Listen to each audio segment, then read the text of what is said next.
What's up YouTube? rdapdan here. Hope you guys are having a wonderful week. I wanted to talk to you guys a little bit. Why do I make my YouTube videos? So I've got a client by the name of Todd. Todd has been through a lot. He spent hundreds of thousands of dollars in legal fees. He spent a ton of money on consulting and coaching. And at the end of the day, he's just been really frustrated and he's taking a 15-year plea. But this is an email that Todd sent me. And guys, this is the reason I do this. I wanted to personally thank you, Dan.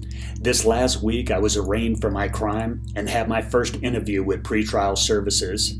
The advice that you so generously gave to me during our phone conversations and your responses to my plea agreement helped me enormously. Using the guidance you provided, I was able to avoid being remanded to custody until my sentencing, allowed to sign a personal surety bond by myself without any need for co-signers, understand the entire court process that my attorneys neglected to educate me on beforehand, have the condition of being on an ankle monitor during my home confinement removed, the ability to travel within the continental United States within 72 hours notice, and continue working so I can provide for myself and my family. Then, during my interview with pretrial services, I was able to make a great first impression, have them provide allowances for me to continue my volunteer work, and provide me additional leniency in my home confinement. They were so impressed by how well prepared I was and how professional I interviewed that they stated they would even support my attorney's efforts in attempting to have my home confinement order removed. At the moment when I was at my lowest and had heard about how bad I would be treated by the criminal justice system, you showed mercy and kindness. You have my ultimate gratitude. What you saw as an ordinary conversation to help out someone in need will be what changes my life. I have a long road ahead of me to make restitution to my victims and repay my debt to society. You made an indelible impression on me with your recommendations. What I do with them is ultimately up to me. I will accept that responsibility as I accept the responsibility and punishment for my crimes. If there is any way that I can repay your kindness, please let me know. Thank you, and know that you have made an immense difference in my life. These videos are meant to offer relief.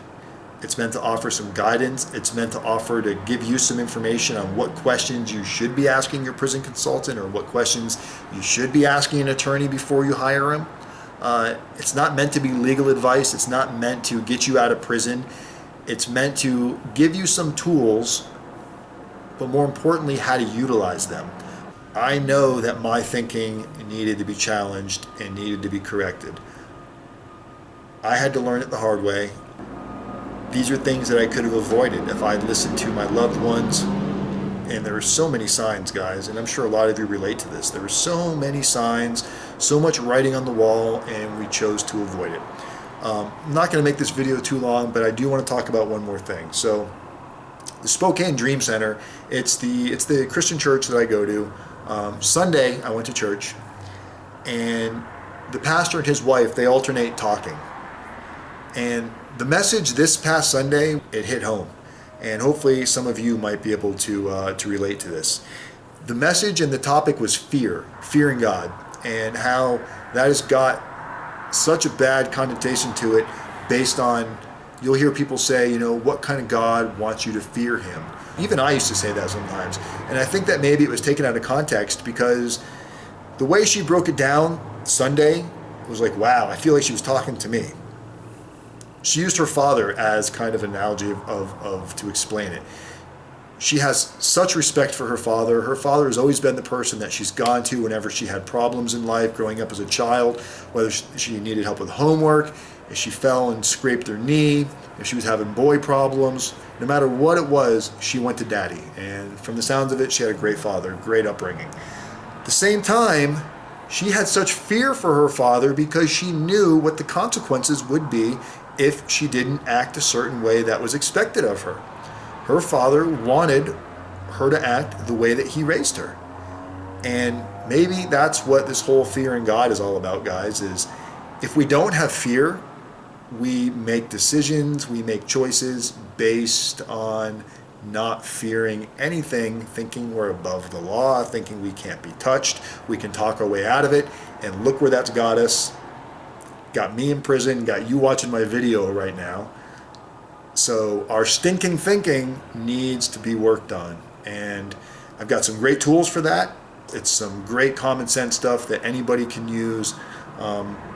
If you don't have God in your life, I'm not saying go out and get super religious, but look, you're doing everything else you can do, right? You're hiring your attorneys, you're hiring your prison consultants, you're doing all your homework. Why not throw some spiritual energy out there and just try praying? Maybe it doesn't do anything for you. Maybe it makes a difference. Maybe it helps you embrace this journey you're about to go on a little bit easier. With that said, I hope you guys have a wonderful week. I am rdapdan. Check out my videos, like my YouTube page, subscribe to my channel, check me out on Facebook, check me out on Twitter, check me out on Instagram. rdapdan, take it easy.